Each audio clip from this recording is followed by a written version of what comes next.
తీసుకున్నాం చూడు, వీడు ప్రొఫెసర్ అట. వానికి ఇవాళ బాధితుల దగ్గర ఏదేదైతే జరిగిందో అంతా ఎవరిని వదిలిపెట్టను. నేను పేదల పక్షమే, బడుగు బలహీన వర్గాల పక్షమే, నా గొంతు ఎప్పటికీ. అందుకనే మిగతా పార్టీలలో పోకుండా పవన్ కళ్యాణ్ గారితో ఉన్నా.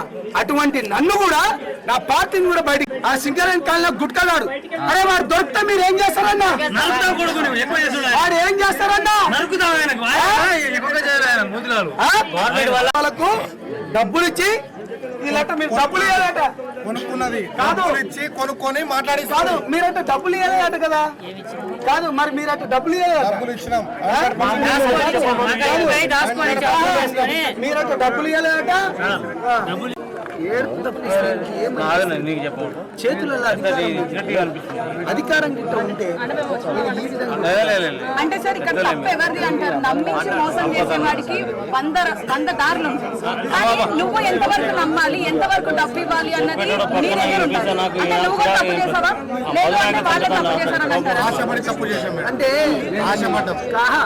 ఆశపడండి మేడం. ఇప్పుడు పేద బిడ్డలకి ఎక్కడైనా ఇప్పుడు ఈ ఇల్లు మొత్తం మీరు ఒకసారి షూట్ చేయండి. వీరి ఇంట్లో ఒక ఇల్లు కట్టి ఇచ్చేసి వాడు ఫార్చునర్ కార్ తీసుకొని వాడు మెడలో చైన్ వేసుకునేసరికి ఆశ పెరిగిపోయింది. నిజంగా వీడు విధంగా మోసపోతారని వీళ్ళు అనుకోలేదు. వ్యవస్థలు మొత్తం డబ్బు నుంచి చుట్టూ తిరుగుతున్నాయి. డబ్బు వాడు పడిస్తుండే, వాడు బయటికి వస్తున్నాడు. నిజంగా నిజాయితీ నేను ఎక్కడైనా బతకలే, మంచిగా బతికినా చిన్న పిల్లగాడు ఉన్నాడు. 2 సంవత్సరాలు చేసిన 2 పిల్లలు కొడితే కూడా వాళ్ళ ఎట్లా బాధ చేస్తున్నాను. నాకు ఏం చేయాలి?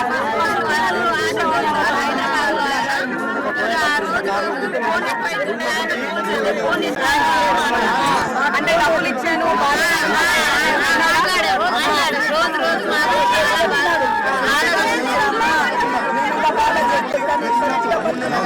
మంచిగా చేసిన వచ్చి డబ్బు వచ్చి నాకేం బాధ, ఇది నాకేం టెన్షన్, ఈ పిల్లగాని సాధారా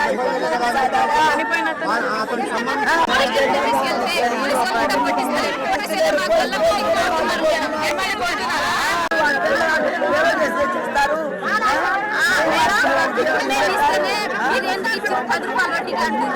అప్పుడు పోలీసు వాళ్ళు రోజు ఏమని అడిగారు? ఏమని చెప్పారు మీకు? డబ్బులు మేము సినిమాల్లో అక్కడ తీస్తున్నారు, రోజు కార్లో తిరిగి మీడియా కాకుండా ఇంకెవరైనా వచ్చారా? బాధని వాళ్ళు అడిగారు.